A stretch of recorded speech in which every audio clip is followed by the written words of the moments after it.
السلام علیکم. سب سے پہلے لاکھوں کروڑوں اربوں درود اسلام حضور اکرم صلی اللہ علیہ وآلہ وسلم کی ذات اقدس پر. فیصل سزواری اور ایک اور پیپلز پارٹی رہنما کہاں سے کیوں ڈیپورٹ ہوئے؟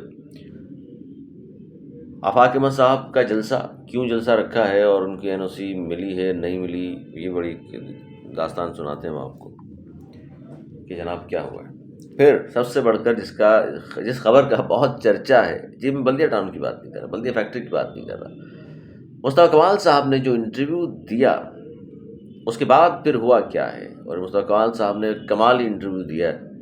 جو یہ سمجھ رہے تھے کہ کہیں سے کہلوا دیا ہے، کہیں سے سافٹ ویئر اپڈیٹ کرا دیا ہے، خاموش کرا دیا ہے، ڈرا دیا ہے، دھمکا دیا ہے، پچھلے 2 ماہ سے مصطفیٰ کمال اور انیس قائم خانی صاحب بول نہیں رہے. ان تمام سوالوں کے جواب مصطفیٰ کمال صاحب نے اپنے انٹرویو میں دے دیے، لیکن اس طرف سے بھی پراپر جواب تو آ رہا ہے. معاملہ کیا ہے یہ بتاتے ہیں آپ کو. مصطفیٰ کمال صاحب نے جو انٹرویو دیا وہ بڑا زبردست انٹرویو دیا انہوں نے، اور اس میں انہوں نے 2-4 چیزیں بڑی اہم بیان کی ہیں. ایک تو انہوں نے یہ کہا کہ جی خالد مقبول الطاف سے نہیں کہ ہم ان کے خلاف جا نہیں سکتے. اب انہوں نے الیکشن کمیشن سے ایکسٹینشن لی تو ہم ان کے خلاف جائیں گے.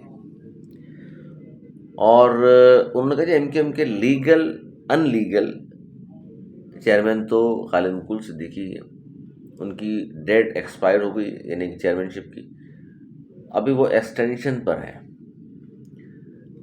اور وہ کہتے ہیں جی دیکھیے ہماری ایک سینٹرل کیبنٹ ہے، میں اس کا حصہ ہوں، اور ابھی تک انہوں نے ابھی تک ہم سے ڈسکس ہی نہیں کیا اس حوالے سے بھی. اور کامران ٹزوری صاحب کے بارے میں جب فاروق ستار صاحب فرما رہے ہیں کہ ہماری ڈیڈ لائن ہے اور بجٹ منظوری کے لیے شرط ہماری 2 ہیں، اس میں ایک یہ بھی ہے، تو وہ کہہ رہے ہیں جی جس سینٹرل کیبنٹ کا ہم حصہ ہیں وہاں تو اس طرح کی اب تک کوئی بات انہوں نے نہیں کی خالد مقبول صدیقی صاحب نے. اگر بھائی کامران ٹزوری صاحب ہماری ریڈ لائن ہیں تو ہمیں بھی بتا دیں تاکہ ہم بھی آپ بیان دیں آگے جا کے کہ بھائی کامران ٹزوری جو ہیں ہماری ریڈ لائن ہے. کیونکہ دیکھیے وہ کہتے ہیں میں نے تو میسج بھی کرایا ہے خالد مقبول صدیقی صاحب کو کہ پارٹی پالیسی ہے تو ہمیں بتا دیں. میں بھی کامران ٹزوری صاحب کے حوالے سے کہوں کہ بھائی وہ ہماری ریڈ لائن ہے، ہمیں جس دن وہ کہیں گے اس دن ہم بھی کہہ دیں گے. ہمیں تو لیڈر کی بات ماننا ہے، بھلے وہ لیڈر لیگل ہو ان لیگل ہو. پاکستان کی تاریخ میں وہ کہتے ہیں، بڑی زبردست انہوں نے مثال دی، پاکستان کی 78 سالہ تاریخ میں کوئی لیڈر ایکسٹینشن 4 بار نہیں لیتا، اور نہ وہ انٹرا پارٹی الیکشن کرانے سے ڈرتا. یہ بھی اسے پاکستان کی ایک عجیب و غریب سیاسی جماعت کا سربراہ ہے اس وقت.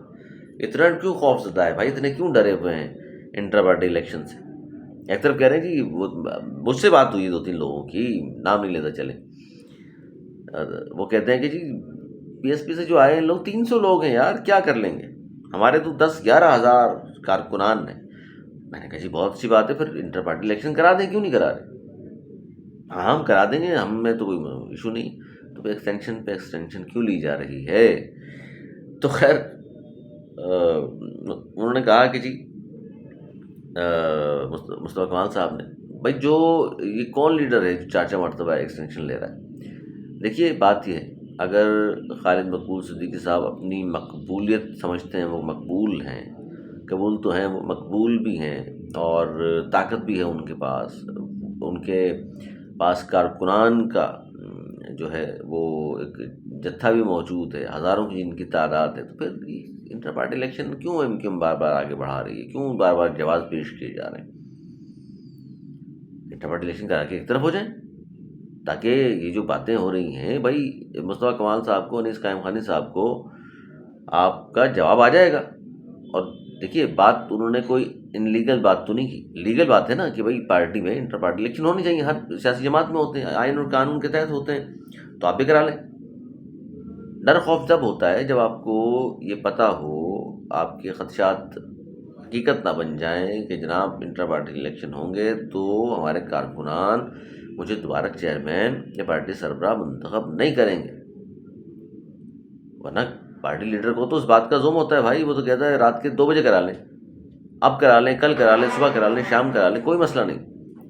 لیکن اگر آپ کو کوئی ڈر خوف ہوگا تو پھر ظاہر ہے پھر ہیلے بہانے نہیں ہوں گے. تو بڑا کیٹیگوریکلی کھل کر ایک بار پھر مصطفیٰ کمال صاحب نے بیان کر دیا اور یہ میسج بھی دے دیا کہ لیگل یا ان لیگل ہیں اس وقت چیئرمین. ایسے تو چیئرمین تو ہیں بھی نہیں، لیکن چلیں لیکن لیگل سربراہ ہیں، کیونکہ بار بار ایکسٹینشن لینا بھی کوئی مناسب بات نہیں ہے. اور وہ جو لوگ سمجھ رہے تھے ڈر گئے، چھپ گئے، دھمکا دیا، وہ وہاں سے کہلوا دیا، وہاں سے ٹائٹ کرا دیا. اگر ایسی بات ہوتی تو پھر وہی باتیں نہیں کرتے. یہ بات تو وہی طے ہو گئی. اچھا اب آ جائیے کہ ہمارے ہادی العزیز فاروق ستار صاحب، انہوں نے یہ کہا ہے کہ جناب دیکھیے ہماری ڈیڈ لائن ہے کون؟ کامران ڈسوری. اور وہ ڈیڈ لائن والی سٹوری انہوں نے پوری سنا بھی دی ہے. اور جب یہ کامران ڈسوری ریڈ لائن وہ کہہ رہے تھے تو براور میں خالد مقبول صدیقی صاحب کھڑے ہوئے تھے. تو وہ انکار کر دیتے بھائی کہ ایسی بات نہیں ہے، فاروق صاحب نے اپنی سے یہ باتیں کر دیں. اگر انہوں نے اس باتوں کا انکار نہیں کیا تو اٹس مین کہ وہ بھی اس بات پر تیار ہیں. فاروق صاحب نے کہا جب ہمیں گورنرشپ دی تھی تو ہم سے واپس کیوں لی؟ ہمیں بجٹ سیشن میں ہمیں اپنی گورنرشپ واپس چاہیے. اور یہ ہماری ڈیڈ لائن اب پہلے تو کہتے ہیں ڈیڈ لائن ہے، اب اس بات پہ آ گئے ہیں فاروق صاحب کہ ہماری یہ ڈیڈ لائن تقریباً ڈیڈ لائن ہے. اب تقریباً بات آ گئی. اور انہوں نے بتایا کہ ایک معاہدہ بھائی بھی اس پارٹی سے اگر نون لیگ کا ہوا ہے تو ایک معاہدہ ہمارا بھی ہوا ہے نون لیگ سے. اور اعظم نذیر تارڑ نے کہا تھا کہ ہم نے تو گورنرشپ لی آپ کے لیے ہے. تو وہ کہہ رہے ہیں جب ہمارے لیے لیے تو پھر ہمیں واپس کریں. اپنا گورنر کیوں لگا لیا نون لیگ نے وہاں؟ تو وہ کہہ رہے ہیں ہمیں ہر حال میں ایم کیو ایم کو اپنا گورنر چاہیے. اور اس بات پر دیکھتے ہیں ایم کیو ایم کیا ان دو مطالبات پر جو کامران ڈسوری صاحب نے گورنر چاہیے اور 140 کو شامل کیا جائے، ورنہ ووٹ دے گی نہیں دے گی. ویسے میں آپس کی بات ہے یہ دونوں مطالبات نہ بھی منظور کرائے جائیں، یعنی گورنمنٹ نہ بھی مانے نون لیگ، تو ووٹ تو دے دینا ہے. ووٹ ظاہر ہے وہ شہباز شریف صاحب کے کہنے پہ تو نہیں دیں گے نا وہ. تو یہ مسئلہ بھی ہے.